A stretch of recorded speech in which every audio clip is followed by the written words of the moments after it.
November 14 ശിശുദിനം.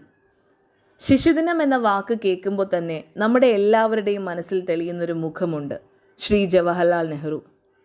നമ്മുടെ സ്വതന്ത്ര ഇന്ത്യയുടെ ആദ്യത്തെ പ്രധാനമന്ത്രിയായിരുന്ന ജവഹർലാൽ നെഹ്റു 1889 നവംബർ 14 ജനിക്കുന്നത്. കുട്ടികളോടുള്ള അദ്ദേഹത്തിൻ്റെ സ്നേഹവും അടുപ്പവും കാരണം അദ്ദേഹത്തെ ചാച്ചാജി എന്നറിയപ്പെട്ടിരുന്നു. അദ്ദേഹത്തിൻ്റെ ജന്മദിനമായ നവംബർ 14 ശിശുദിനമായി ആചരിക്കുന്നത്.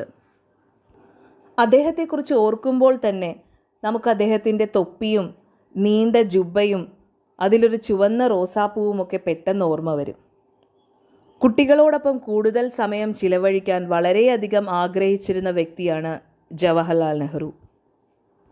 കുട്ടികളാണ് സമൂഹത്തിൻ്റെ കരുത്ത് എന്നാണ് ജവഹർലാൽ നെഹ്റു വിശ്വസിച്ചിരുന്നത്. കുട്ടികളുടെ ക്ഷേമത്തിനും സ്വാതന്ത്ര്യത്തിനും വിദ്യാഭ്യാസത്തിനുമൊക്കെ ശ്രദ്ധ കേന്ദ്രീകരിക്കാനായി സംഘടിപ്പിക്കുന്ന ദിവസമാണ് ശിശുദിനം.